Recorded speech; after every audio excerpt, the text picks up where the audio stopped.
Ravichandran sir stage ಹತ್ತಿದಕ್ಕೇನೆ ನಮಗೆಲ್ಲ vibe change ಆಗೋಯ್ತು. ಅವ್ರೀಗ ಮಾತು ಶುರು ಮಾಡಿದ್ರೆ ಅಂತೂ ಬರ್ವಾಡ್ತೋಣ.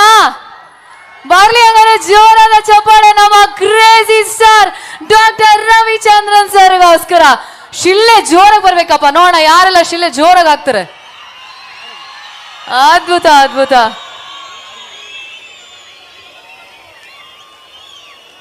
ಕೇಳಿಸುತ್ತಾ?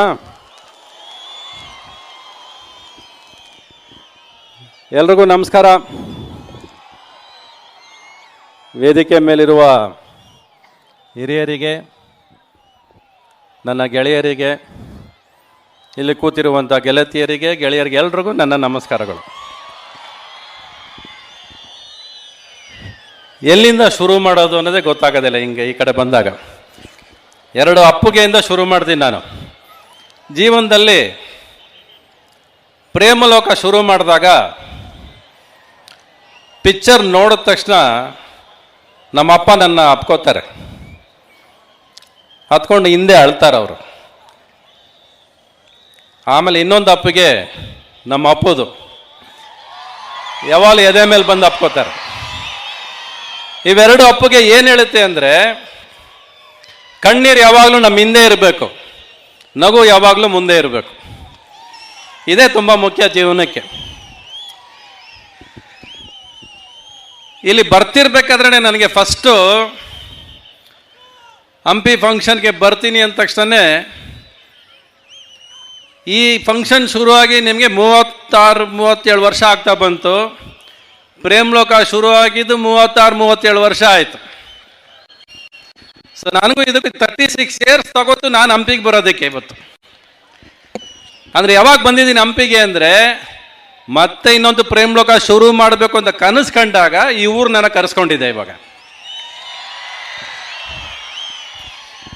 ಯಾವುದೇ ಕಾರ್ಯಕ್ರಮ ತಗೊಳ್ಳಿ, ಈ ಕಾರ್ಯಕ್ರಮ ಇಷ್ಟು ಚೆನ್ನಾಗಾಗೋದಕ್ಕೆ ಕಾರಣ ಏನು ಅಂದರೆ, ನಮ್ಮ ಜಮೀರ್ ಅಹಮದ್ ಅವರು ಇದ್ದಾರಲ್ಲ, ಅವರಲ್ಲಿರೋ ಒಂದು ಒಳ್ಳೆಯ ಉದ್ದೇಶ ಚೆನ್ನಾಗಿ ಮಾಡಬೇಕನ್ನೋದು. ಅದಕ್ಕೆ ನಮ್ಮ ದಿವಾಕರ್ ಅವರ ಉತ್ಸಾಹ ಬೇಕದಕ್ಕೆ. ಅದರ ಜೊತೆ ನೀವು ಕೊಡೋ ಹುಮ್ಮಸ್ಸು ಇವತ್ತು ಈ ಉತ್ಸವ.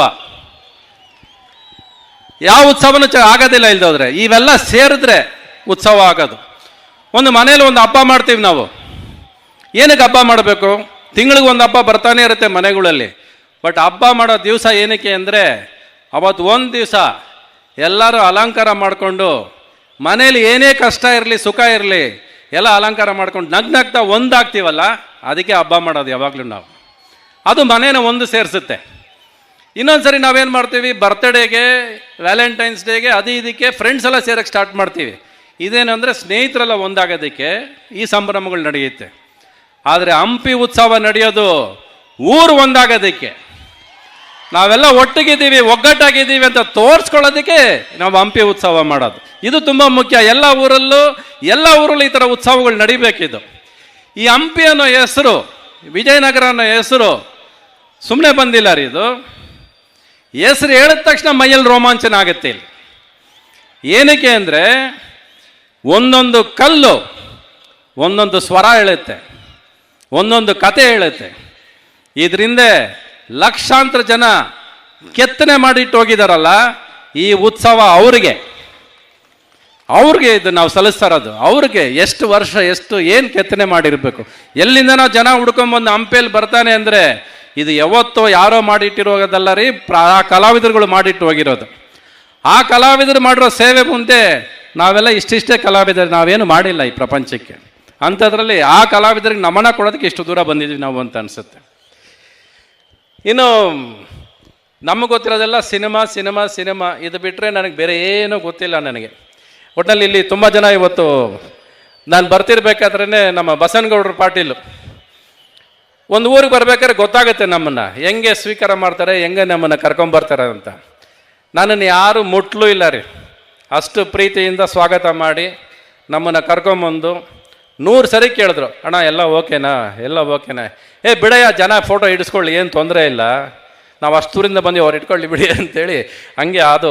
ಸೊ ಯಾವುದೇ ಊರಿಗೆ ಹೋಗ್ಬೇಕಾದ್ರೆ ನಾವು ಎಷ್ಟು ಆಡಂಬರದಿಂದ ಮಾಡ್ತೀವಿ, ಅಲಂಕಾರದಿಂದ ಮಾಡ್ತೀವಿ ಅನ್ನೋದು ಎರಡನೇದಾಗುತ್ತೆ. ನೀವು ಕೊಡೋ ಪ್ರೀತಿ ಮೊದಲು ಗೆಲ್ಲುತ್ತೆ ಅಂತ ಹೇಳೋದಕ್ಕೆ ಇಷ್ಟಪಡ್ತೀನಿ. ಆ ಪ್ರೀತಿಗೋಸ್ಕರ ನಾವು ಹಂಬಲಿಸ್ತೀವಿ ಪ್ರತಿ ದಿವಸ. ನಾನಂತೂ ಇಡೀ ಜೀವನ ಕಾದಿರೋದು ಒಂದಕ್ಕೆ ರೀ, ಪ್ರೀತಿ ಪ್ರೀತಿ ಪ್ರೀತಿ, ಬೇರೆ ಗೊತ್ತೇ ಇಲ್ಲ ನನಗೆ. ನಮ್ಮ ಅಪ್ಪ ಅಮ್ಮ ಹೇಳ್ಕೊಟ್ಟು ಹೋಗಿರೋದು ಇದು ಒಂದೇ. ಅವರಿಬ್ಬರನ್ನ ಕಳ್ಕೊಂಡು ಆಯಿತು. ನಮ್ಮ ಅಪ್ಪನ ಕಳ್ಕೊಂಡು ಆಗಲೇ 30 ವರ್ಷ ಆಗ್ತಾ ಬಂತು. ನಮ್ಮ ತಾಯಿಗೆ ರೀಸೆಂಟಾಗಿ ಒಂದು 2 ವರ್ಷ ಆಗ್ತಾ ಬಂತು. ಬಟ್ ಅವ್ರನ್ನ ನಾನು ಮತ್ತೆ ಕಾಣೋದು ಯಾವಾಗ ಅಂದರೆ, ಇಂಥ ಜನಗಳ ಮಧ್ಯೆ ಬಂದಾಗ, ನಿಮ್ಗಳ ಮಧ್ಯೆ ಬಂದಾಗ ನೀವು ಕೊಡೋ ಪ್ರೀತಿಯಲ್ಲಿ ಅವ್ರು ಕಾಣಿಸ್ತಾರೆ ನನಗೆ. ನಾನೇನಾದರೂ ಇಷ್ಟು ದೂರ ಟ್ರಾವೆಲ್ ಮಾಡಿದ್ದೀನಿ, 36-38 ವರ್ಷ ಆಯಿತು ಪ್ರೇಮ್ಲೋಕ ಮಾಡಿ. ಆದರೂ ಒಂದು ಸಿನಿಮಾ ಇವತ್ತುವರೆಗೂ ಮೆಲುಕಾಕತ್ತೆ ಅಂದರೆ, ನಾವು ಮಾಡೋ ಒಂದು ಒಳ್ಳೆಯ ಕೆಲಸ ಎಷ್ಟು ವರ್ಷ ಬೇಕಾದರೂ ನಮ್ಮನ್ನು ಬದುಕಿಸುತ್ತೆ ಅನ್ನೋದಕ್ಕೆ ಆ ಪ್ರೇಮ್ಲೋಕನೇ ಸಾಕ್ಷಿ. ಅದಕ್ಕೆ ನಾನಿಲ್ಲಿ ಆನೆ ನೋಡಿದೆ. ನಾನು ಇಲ್ಲಿ ಆನೆ ನೋಡಿದ ತಕ್ಷಣ ನೆನಪಾಗೋಯ್ತು. ನಾನು ಮೊದಲನೇ ಪಿಕ್ಚರ್ ಖರ್ಚು ಮಾಡಿದಾಗ ಕನ್ನಡ ಇಂಡಸ್ಟ್ರಿಲಿ 10 ಲಕ್ಷ ರೂಪಾಯಿಗೆ ಒಂದು ಸಿನಿಮಾ ಮಾಡೋರು. ಬಿಟ್ಟರೆ ಡಾಕ್ಟರ್ ರಾಜ್ಕುಮಾರ್ ಅವ್ರ ಪಿಕ್ಚರ್ ಸ್ವಲ್ಪ ಖರ್ಚು ಜಾಸ್ತಿ ಆಗೋದು. ನಾನು ಅವತ್ತಿಗೆ 1.25 ಕೋಟಿ ಖರ್ಚು ಮಾಡಿದ್ದೆ. ನಾನು ನಮ್ಮಪ್ಪ ಬೆಡ್ರೂಮಿಗೆ ಕರೆದು, ಇವನೊಬ್ಬ ವೈಟ್ ಎಲಿಫೆಂಟ್, ಇವನು ಇಟ್ಕೊಂಡು ಸಿನಿಮಾ ಮಾಡೋಕ್ಕಾಗತ್ತಾ, ಇವನು ಮಾಡೋ ದುಡ್ಡು ಬರೋದೇ ಇಲ್ಲ ಅಂದರು. ನನಗೆ ದುಡ್ಡು ಗೊತ್ತಿಲ್ಲ, ಇವತ್ತಿಗೂ ಗೊತ್ತಿಲ್ಲ. ಬದುಕಕ್ಕೆ ದುಡ್ಡು ಬೇಕು ಅನ್ನೋದೇ ಗೊತ್ತಿರಲಿಲ್ಲ ನನಗೆ.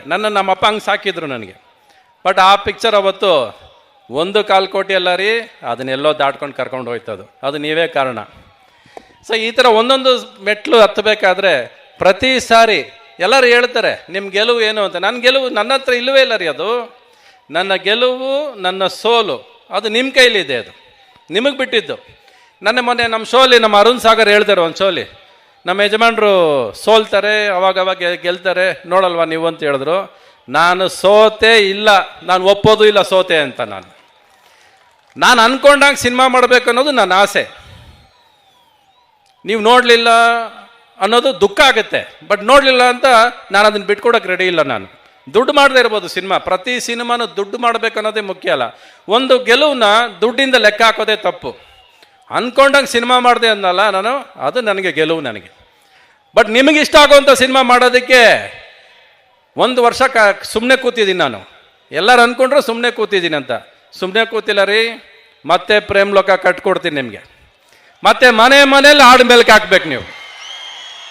ನಾನು ಪ್ರೇಮ್ಲೋಕ ಮಾಡಬೇಕಾದ್ರೆ ಚೆನ್ನೈಯಲ್ಲಿ ನಮ್ಮದು ರೆಕಾರ್ಡಿಂಗ್ ಮಾಡಬೇಕಾದ್ರೆ ಇಡೀ ಚೆನ್ನೈಯಲ್ಲಿರೋ ಅಷ್ಟು ಜನ ಆರ್ಕೆಸ್ಟ್ರಾ ಬಾರಿಸೋರು, ವೈಲೆನ್ಸಿಂದ ಹಿಡಿದು ಎಲ್ಲ ನನ್ನ ಸ್ಟುಡಿಯೋ ಒಳಗಿರೋರು, 150 ಜನ ಮ್ಯೂಸಿಕ್ ಬಾರಿಸಿದ ಹೊತ್ತು ಇವತ್ತರೂ ನೀವು ಮೆಲ್ಕಾಗ್ತಾ ಇದ್ದೀರಾ ಅಂದರೆ